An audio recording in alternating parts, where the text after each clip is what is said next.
Hello and welcome to my second percentages video, percentages 2. In this video we're going to discuss whether it's possible or not to get more than 100%.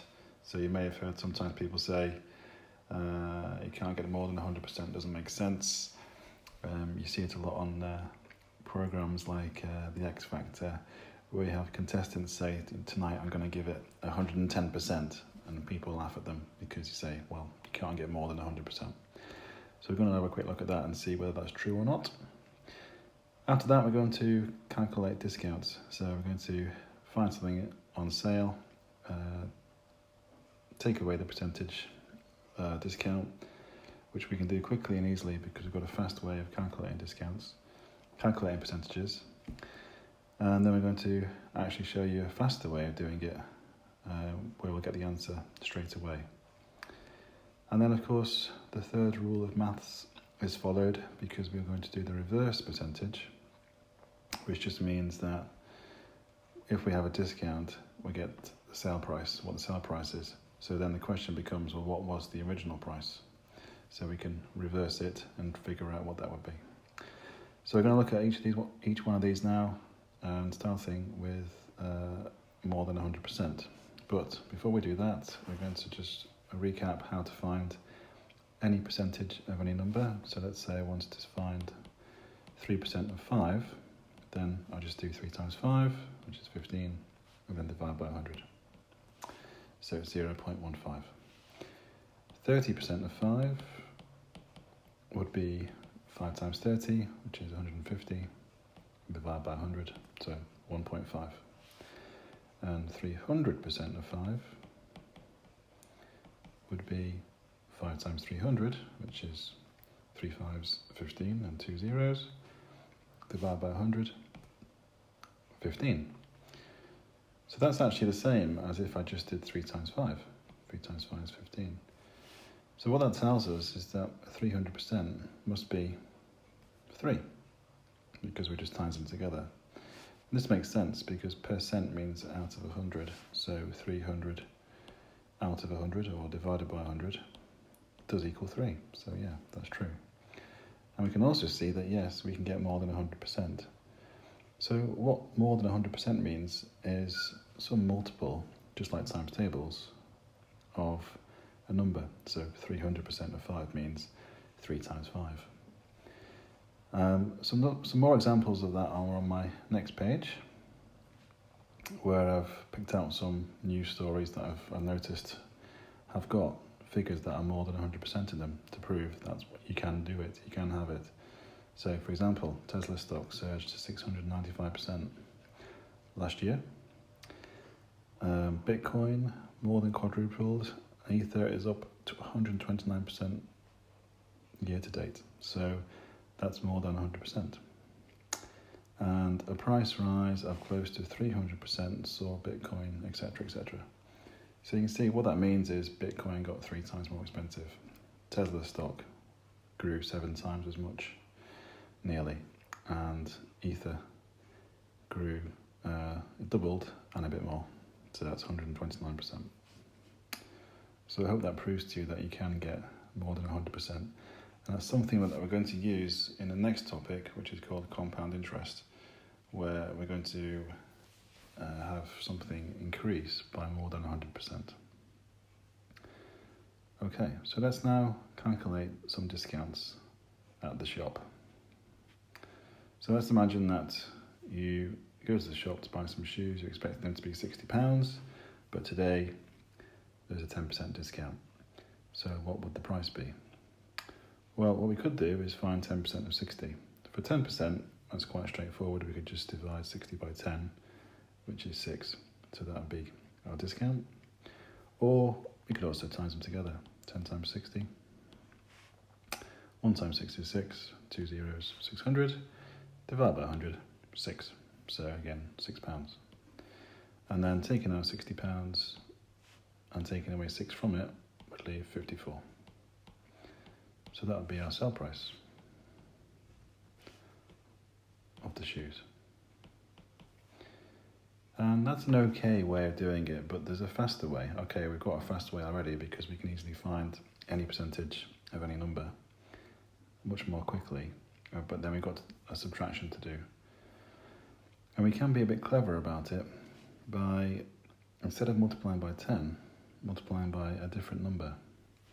So to demonstrate this, I'm going to draw yet another rectangle.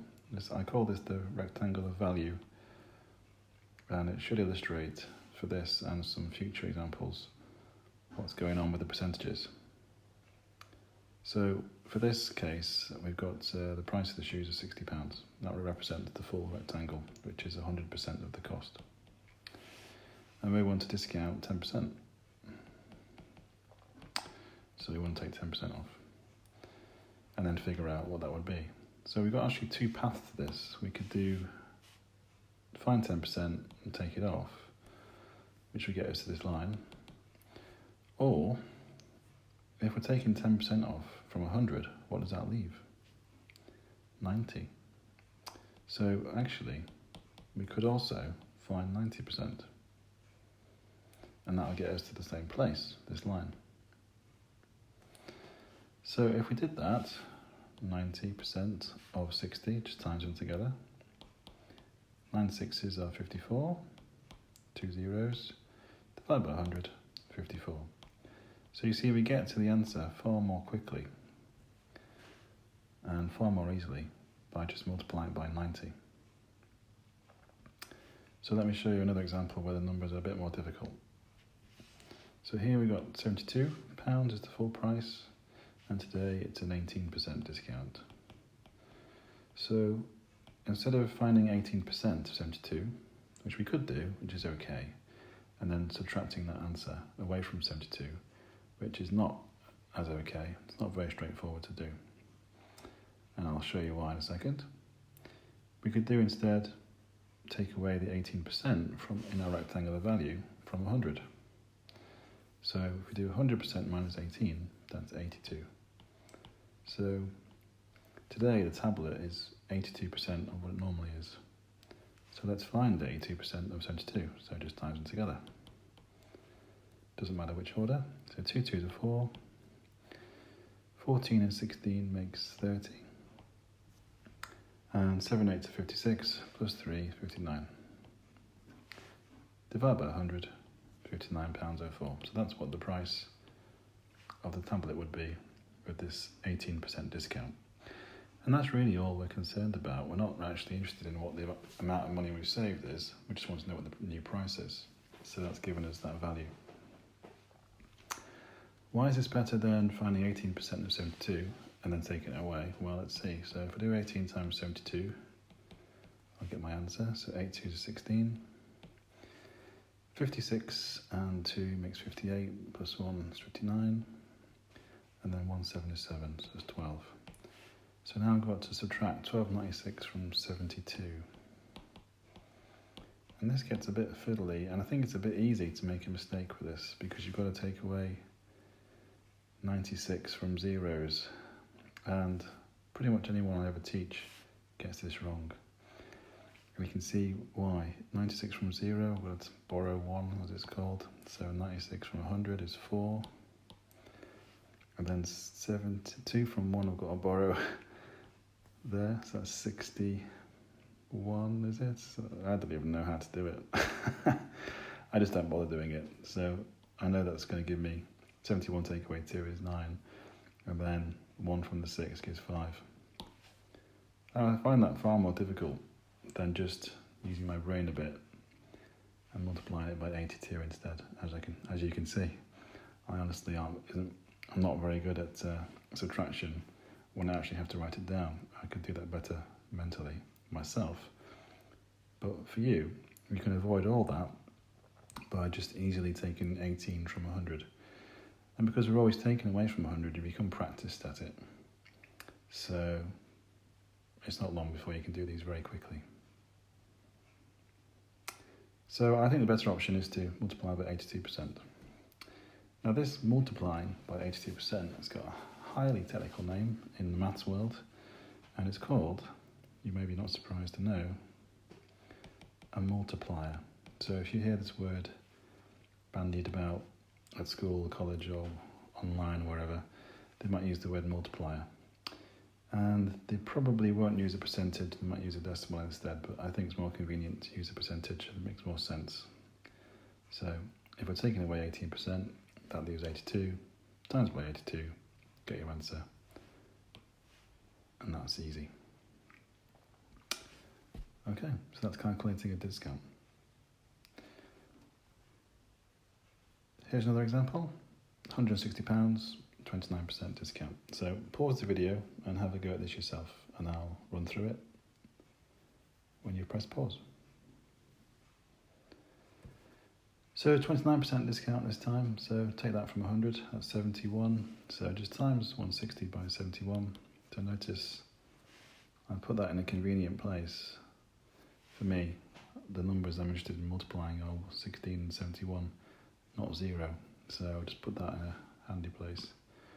So I do 1 times 6 is 6, 1 and 42 makes 43, 7 times 1 is 7, plus 4 makes 11, there's a 0 there to add on, divide by 100, 11360. So that has avoided me finding out what 29% of 160 is, then taking that away from 160 and hoping I've got the right answer. Just avoid all that by multiplying by 71, this multiplier.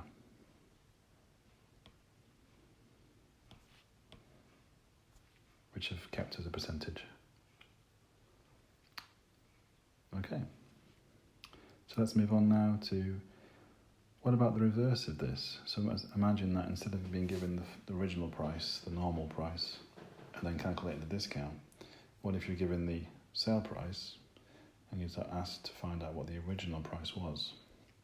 So, for example, let's imagine that you've got a jumper, say, that's £63, and this includes this discount of 10%. So what was the price before this discount was applied? Now what most people do is go, okay, well 10% of 63 is £6.30, so add that on, £69.30. But that'll be wrong. Because if I show you with the rectangular value again,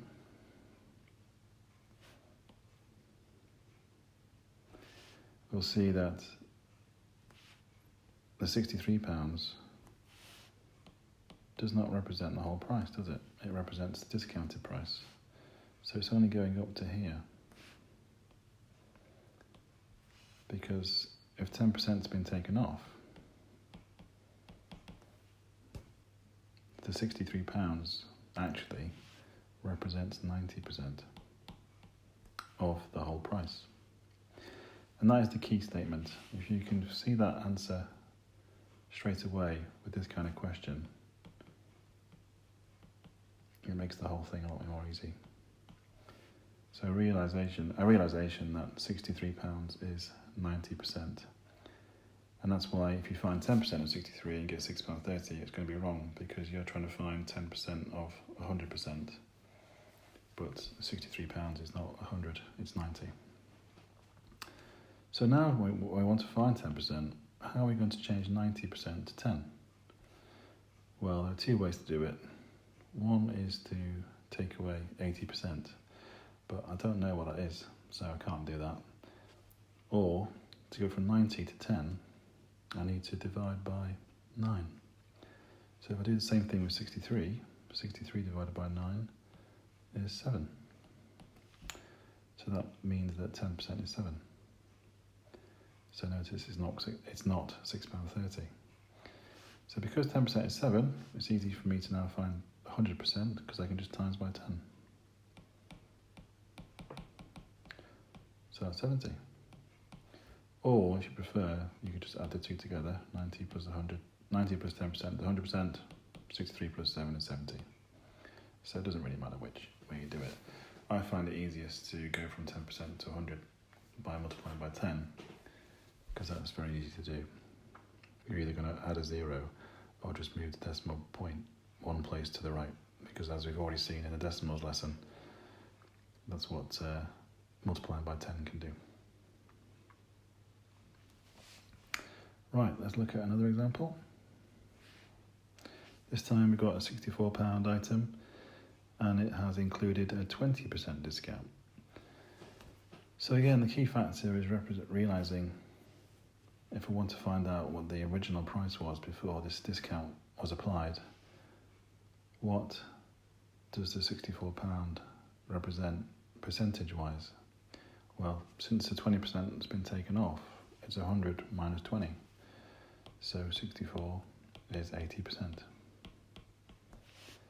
So if we now try and find 10%,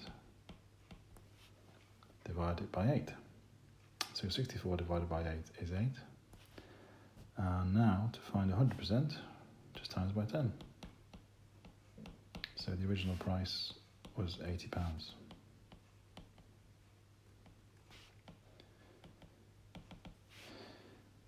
With this one, we could have actually done it a slightly different way, in that we were trying to find not 10%, but 20%.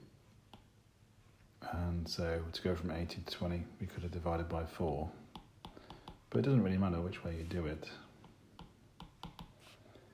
because you're going to get 100% either way. So from 20% and 80%, add the two together, we get 80. So same thing. But I think it's easier to find 10% because then it immediately becomes easier to find 100% because you just times by 10. As usual, if you've got any questions or any comments, please make a note below or even get in touch. And I hope to see you for the next video.